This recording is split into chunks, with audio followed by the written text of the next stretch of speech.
Now, when I find these kids and I find these women, I find them in this state.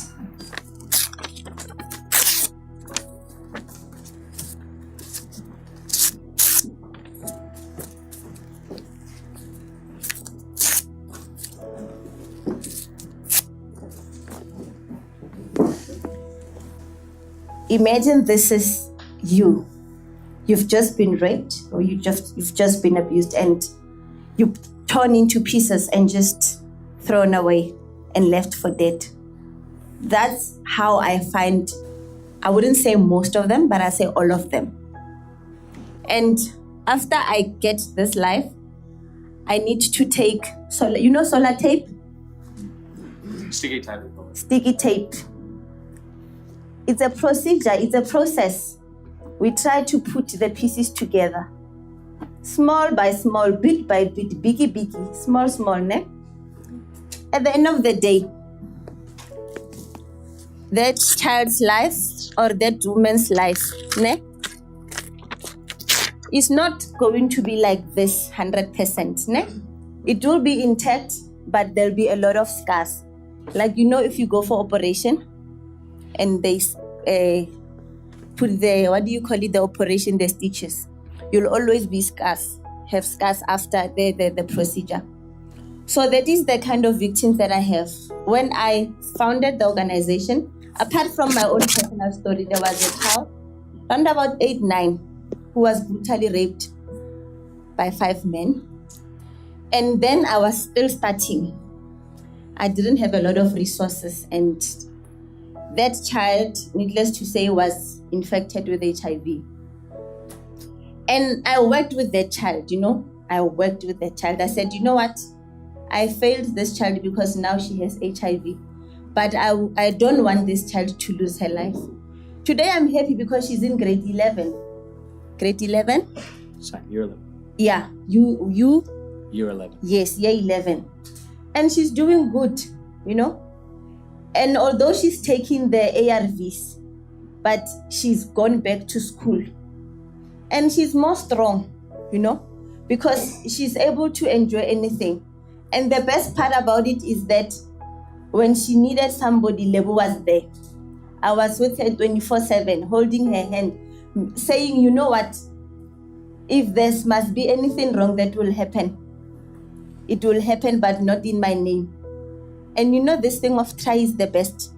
We sometimes take it for granted, but if you try, and you try very, very hard, you will not fail. You try with your heart, you try with your everything. I always tell them, I go head in first. The legs, everything will come after me. So I work with real lives, and when this girl is in, I say next year, they must get you scholarship to go to university. It's no longer in Northwest, it's now South Africa. Next time it will be the world, And you are right, I must start in the Northwest because that's where I'm based, It's important, Patrick. I don't want anybody to grow up the way I grew up. I had a horrible upbringing, I was raped at the age of 12. I was molested at the age of 9 by my uncle, I was homeless. I was eating out of dustbins. I went through it. Whatever you think is a nightmare, to me is just a chick flick like you teach me. I went through hell. And the hell that I went through, even if I say this one is my enemy, I will not hate him to an extent that I wish that they went through what I went through. If you are a child, and sometimes you say, maybe if I can die, it's better. And you are a child. Remember, as a child, you must look forward to your future. You must look forward. And nobody was there for me. My mother was hospitalized because she suffered a severe stroke. You see my mother, you know her. She's always limping. She's disabled because of domestic violence, And me, I was also suffering because of sexual abuse. And if I see a child going through that, it kills me because it says, Levi, you're not doing enough.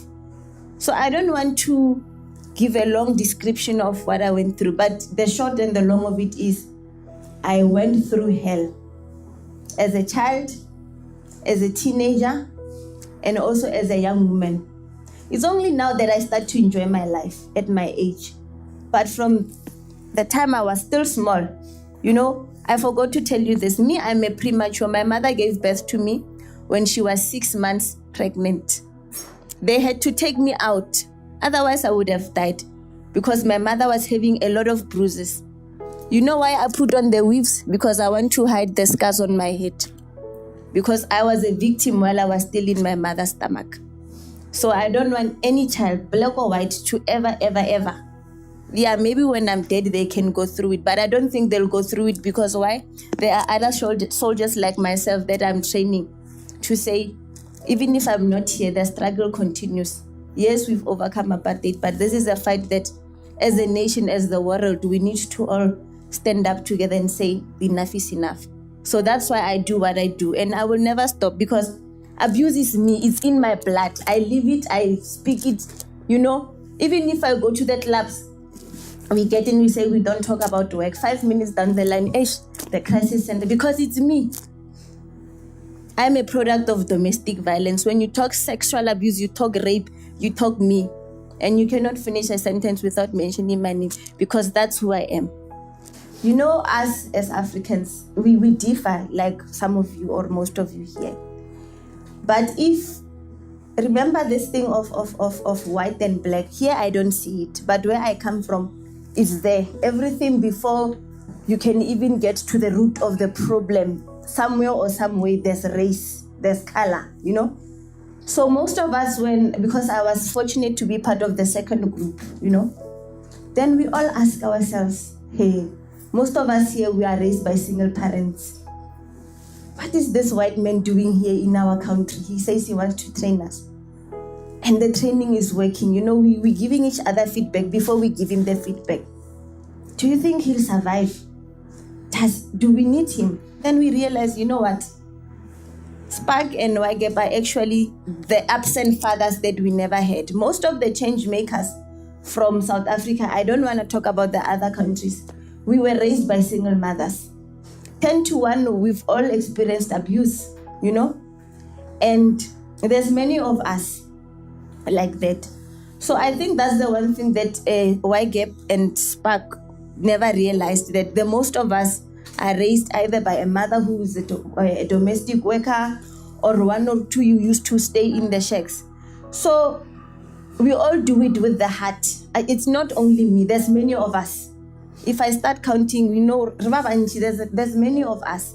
And we do it with the heart because we don't want to allow the next generations to go through the same pain we went. If somebody's doing a project of recycling, if somebody's doing a project working with the disabled people, if somebody's doing a project working with some or another cause, whether it's just an NPO or a social enterprise, it's because it hits hard.